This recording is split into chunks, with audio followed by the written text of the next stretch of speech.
किन्नर चुड़ैल। गोरखपुर नाम का एक गांव हुआ करता था। उस गांव में ज्यादा लोग नहीं रहते थे। उस गांव में एक गर्भवती विधवा औरत रहती थी। उस औरत का नाम कमला था। कमला अपने घर में अकेली रहती थी। उसके पति की सारी जायदाद उसके नाम हो गई थी, पर सभी गांव वाले उस औरत को मनहूस औरत समझा करते थे और सभी उससे नफरत किया करते थे। एक बार कमला राशन की दुकान पर खाने का सामान खरीदने जाती है। भैया जी, जरा 1 किलो दाल चावल देना। अरे हाय हाय हाय हाय हाय! अरे मनहूस औरत, मेरी दुकान में अपशुगन करवाने आ गई क्या? हैं? चल जा यहाँ से। मैं कुछ नहीं देने वाला हूँ तुझे। भाग भाग यहाँ से, चल जा निकल। भैया जी, ऐसा मत कहिए। मैं गर्भवती हूँ, मुझे खाने की बहुत जरूरत है। मुझे खाना दे दीजिए। दुकानदार कमला को वहाँ से धक्के मारकर भगा देता है। तभी कमला रोते रोते उस गांव के किन्नरों के इलाके में आ जाती है।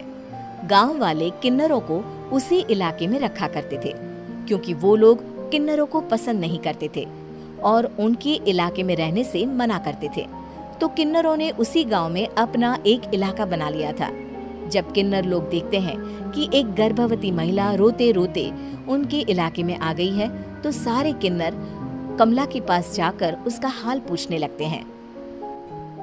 क्या हुआ बहन, तुम्हारी गर्भवती अवस्था में इतनी बुरी हालत कैसे?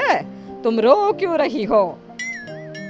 तुम डरो मत, हम तुम्हें कोई नुकसान नहीं पहुंचाएंगे। तुम शांत होकर सब बताओ कि हुआ क्या है। मैं कमला हूँ। मैं गांव के दूसरे इलाके से आई हूँ। 2 महीने पहले ही मेरे पति की मौत हुई है।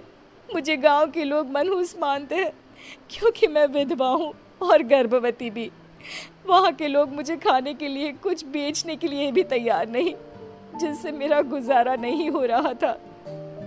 कोई बात नहीं कमला, हम तुम्हारा ख्याल रखेंगे।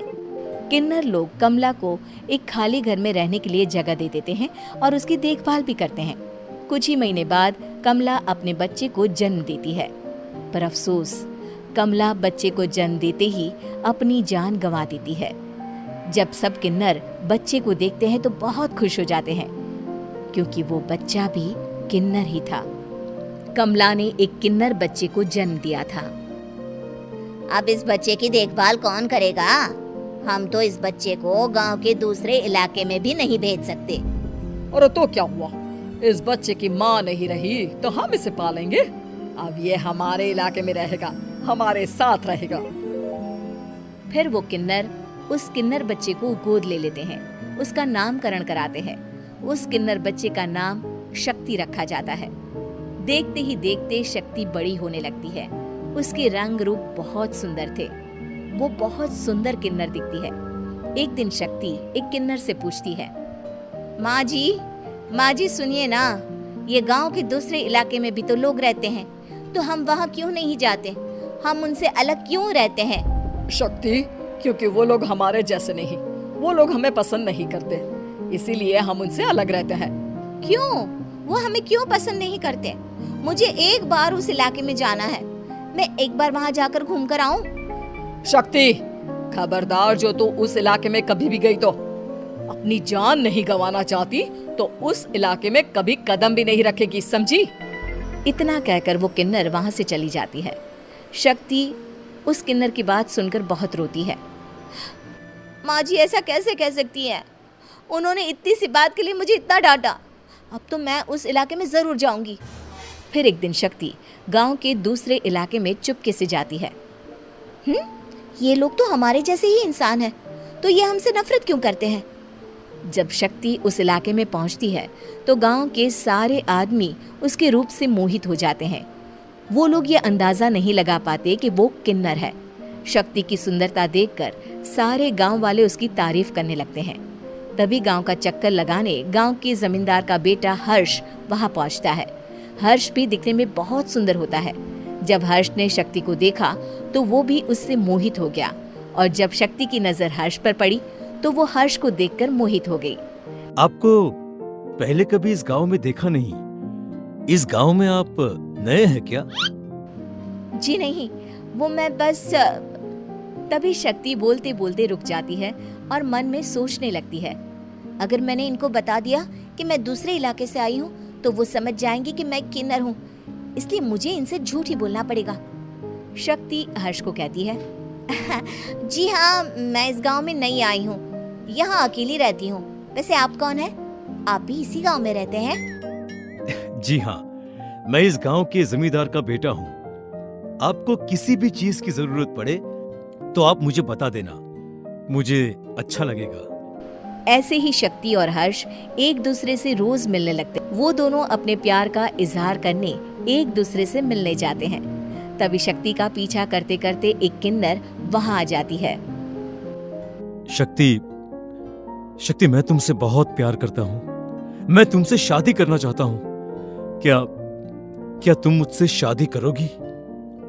हाँ हर्ष, मैं तुमसे शादी करूंगी, पर मैं तुमको अपने बारे में एक सच्चाई बताना चाहती हूँ जो मैंने तुमसे छुपा कर रखी है।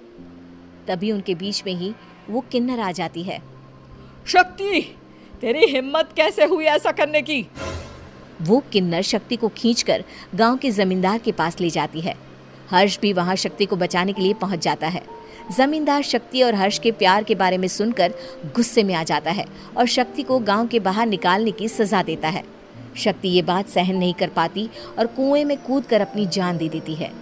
जमींदार हर्ष की शादी गांव की एक लड़की से करवा देता है, पर हर्ष इस शादी से खुश नहीं होता। शक्ति अपना बदला लेने के लिए मरने के बाद किन्नर चुड़ैल बन जाती है। अब मैं इन गाँव वालों को नहीं छोड़ूंगी, अब इनसे मैं अपने प्यार का बदला लूंगी। किन्नर चुड़ैल गांव वालों को परेशान करना शुरू कर देती है।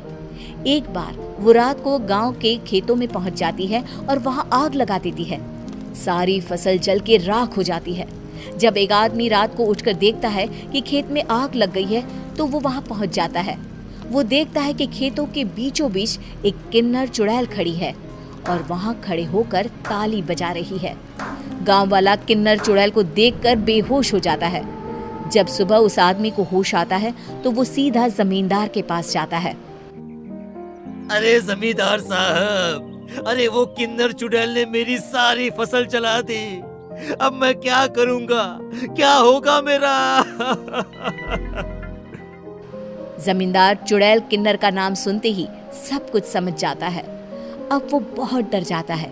उसी रात को जब जमींदार डर के मारे अपने कमरे में सो नहीं पाता, तभी वहां अचानक से किन्नर चुड़ैल आ जाती है। किन्नर चुड़ैल जोर जोर से जमींदार के आगे खड़ी होकर हंसने लगती है और ताली बजाने लगती है। जमींदार उस डरावनी किन्नर चुड़ैल को देखकर बहुत डर जाता है। तूने मेरे साथ बहुत बुरा किया, अब मैं तुझे जान से मार दूंगी। नहीं नहीं नहीं नहीं, नहीं। मुझे माफ कर दो, मुझे मत मारो। मैं कभी ऐसा दोबारा नहीं करूंगा। अब तुम जो बोलोगी वही मैं करूंगा। ठीक है, मैं चाहती हूँ कि किन्नर इलाका गांव के इलाके से जुड़े और गांव का कोई भी आदमी किन्नर समाज से द्वेष ना करे, उससे नफरत ना करे, नहीं तो मैं सारे गांव को मार दूंगी। और तुम गांव में एक नया कानून बनाओ कि अगर किसी ने भी किन्नर समाज को हानि पहुंचाने की कोशिश भी करी या इनसे भेदभाव करने की भी कोशिश करी तो उनको कड़ी से कड़ी सजा मिलेगी। हाँ हाँ हाँ हाँ, मैं ऐसा ही करूंगा। तुम जो बोलोगी वो मैं करूंगा, पर मुझे जाने दो प्लीज। तब वो किन्नर चुड़ैल वहां से चली जाती है। गांव का जमींदार किन्नर चुड़ैल का कहा मानते हुए दोनों इलाकों को एक कर देता है और नया कानून भी लागू कर देता है। तब से वहां किन्नर समाज और बाकी गांव वाले शांतिपूर्वक रहने लगते हैं।